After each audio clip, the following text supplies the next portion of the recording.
কিরে বল্টু, শুনলাম তুই নাকি শহরে গিয়ে আর্টিফিশিয়াল ইন্টেলিজেন্স নিয়ে কাজ করছিস। ওটা কি কোনো নতুন সার নাকি? আরে না হাবুদা, ওটা হলো এআই, মানে যন্ত্র এখন মানুষের মতো বুদ্ধি দিয়ে কাজ করবে।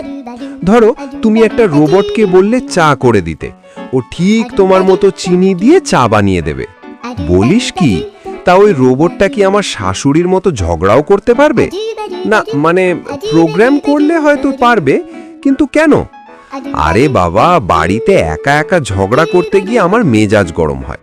রোবটটা থাকলে ওকেই গালমন্দ দিতাম আর ও শান্ত হয়ে শুনতো। আচ্ছা, রোবটটা কি বিড়ি ধরাতে পারে? হাবুদা, ওটা হাইটেক জিনিস, বিড়ি ধরানোর জন্য নয়। ধুর, যে যন্ত্র বিড়ি ধরাতে পারে না আর বউয়ের মতো ঝগড়া থামিয়ে উল্টে গাল খেতে পারে না, তার আবার বুদ্ধি কিসের?